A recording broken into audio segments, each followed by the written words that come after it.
Sir Tilak గారు 2016 జనవరిలో ఆ రోజు కాపు ఉద్యమాన్ని నడిపినటువంటి విధానం మనకు తెలుసు. ముద్రగడ గారు ఏ రకంగా నడిపారో దాన్ని అణిచివేయడానికి ఆ రోజు ప్రభుత్వం తుపాకులిచ్చి లాఠీలిచ్చి ఆ కుటుంబంపైకి, నాయకులపైకి, వారి ఇళ్లపైకి పంపించింది. ఈరోజు ముద్రగడ గారు చనిపోయిన తర్వాత అధికారిక లాంఛనాలతో మేము అంత్యక్రియలు నిర్వహిస్తామని పోలీసుల్ని తుపాకులతో పంపించింది. రెండు సందర్భాలని చూశారు. అసలు చంద్రబాబు ప్రభుత్వం నాడు నేడు వ్యవహరిస్తున్నటువంటి విధానం పని ఏం చెప్తారు ముద్రగడ విషయంలో? నమస్కారం ఈశ్వర్ గారు. నమస్తే సార్. నాగమణి గారు, వెంకటరెడ్డి గారికి నమస్కారం. ముద్రగడ గారి విషయంలో ఆయన వ్యక్తిత్వం కానీ, ఆయన హుందాతనం కానీ, రాజకీయాలు నడిపిన తీరు కానీ మొత్తాన్ని బెరేజ్ వేసుకుని చూసినప్పుడు ఇప్పుడు అధికారంలో ఉన్నవారు ఎవరు కూడా పోల్చదగిన వ్యక్తులు కాదండి. ఆయన మొదట్లో విలువలకు కట్టుబడి జనతా పార్టీ అభ్యర్థిగా గెలిచారు. ఎన్టీ రామారావు గారు ఆహ్వానిస్తే తెలుగుదేశం పార్టీలో చేరారు. 25 సంవత్సరాలకి ఎమ్మెల్యే అయ్యారు.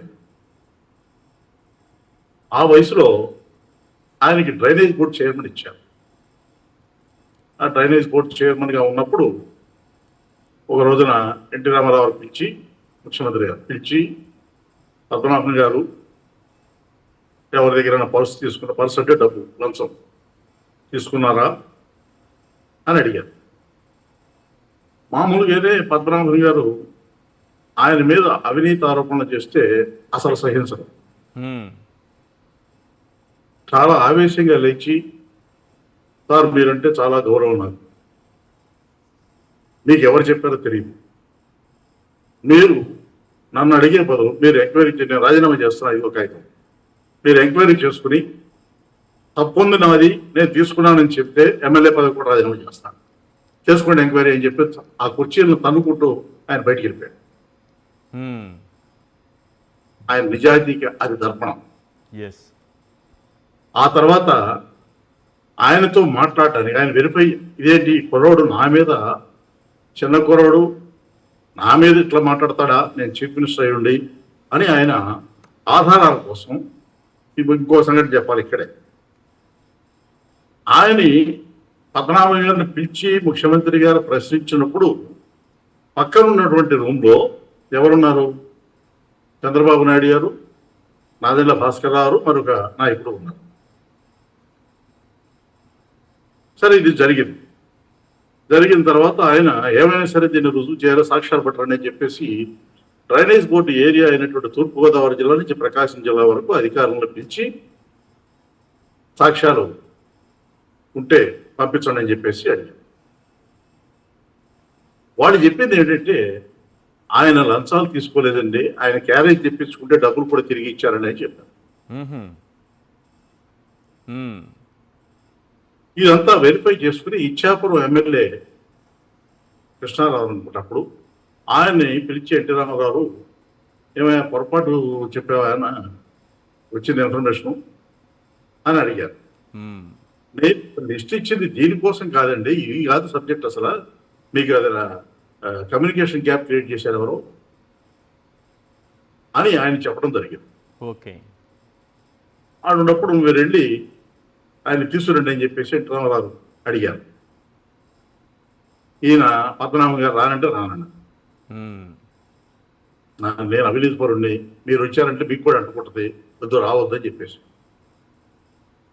ఆ తర్వాత చాలామంది ప్రయత్నం చేశారు ఆయనతో మాట్లాడించడానికి, సీఎం గారితో, లేకపోతే సీఎం గారి తీసుకెళ్ళడానికి. ఈయన ససేమరే ఒప్పుకోవాలి.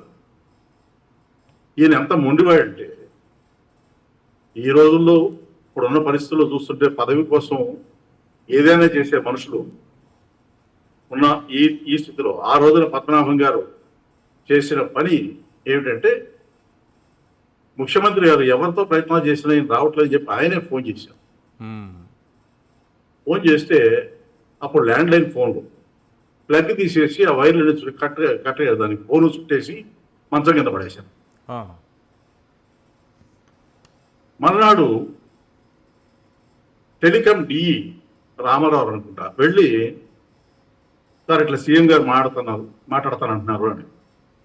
నీ పని నువ్వు చేసుకో, బయట ఏమైనా ఫోన్లు బాగోకపోతే ఆ లైన్లు కరెక్ట్ చేసుకో, రిపేర్ చేసుకో, నీకెందుకు అని చెప్పి. ఆ తర్వాత దగ్గుబాటి వెంకటేశ్వరరావు సన్నిహితంగా ఉండే మనిషి, ఆయన వెళ్ళి ఇట్లా కాదు అని నచ్చజెప్పి ఆయన తీసుకెళ్ళాడు. మీకు మంత్రి పదవి ఇస్తానంటున్నారు అని కూడా అంతకుముందు మధ్యవర్తుల ద్వారా ఎన్టీ రామారావు కబురు చేశారు. ఉమ్, ఆయన ఒప్పుకోవాలి. అదే ఎన్టీ రామారావుకి ఆశ్చర్యం.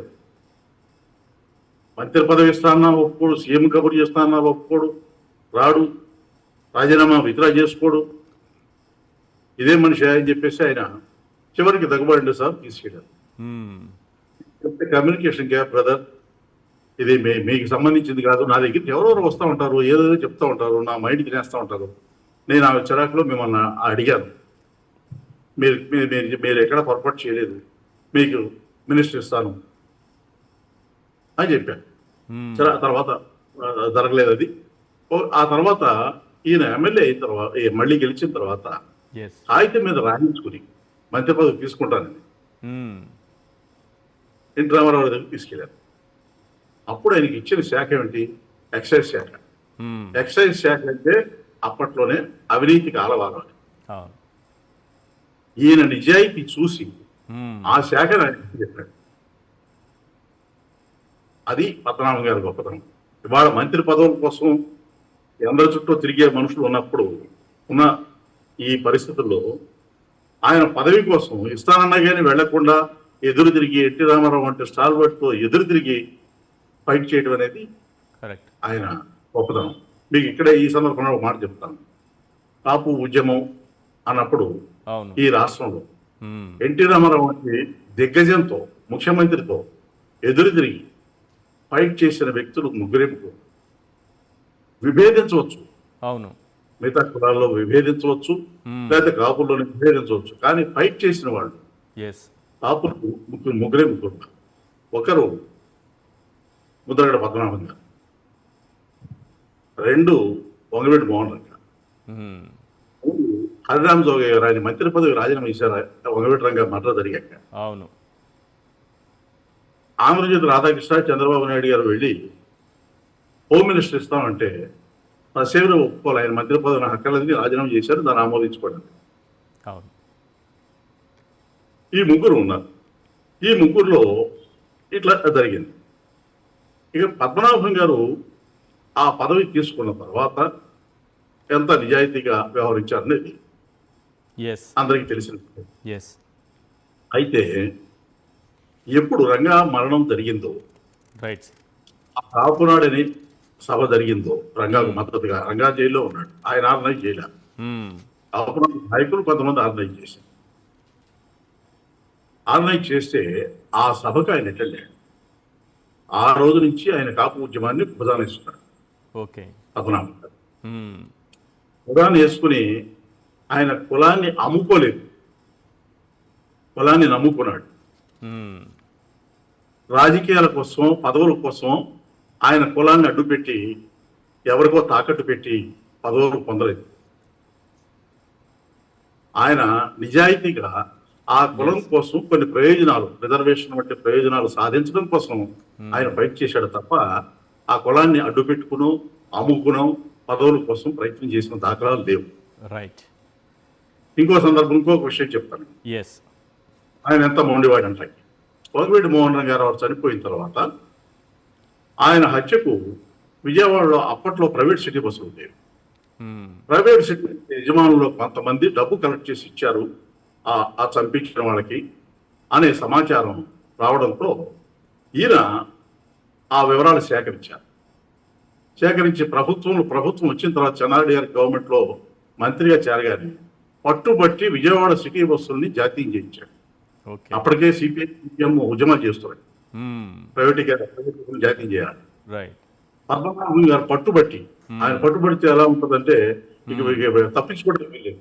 అవును, ఆ సిటీ బస్సుల్ని ఇవాళ ఆర్టీసీ బస్సులు ప్రైవేట్ వాళ్ళకి ఇవ్వడానికి ప్రయత్నాలు జరుగుతున్న ఈ నేపథ్యంలో మ్మ్. ప్రైవేట్ బస్సుల జాతీయకరణకు పట్టుబడి సాధించిన వ్యక్తి పద్మనాభం గారు. Right sir. ఎస్ అసలు ఇలాంటి దృష్టాంతాలు ఎన్నో ఉన్నాయండి. Yes right.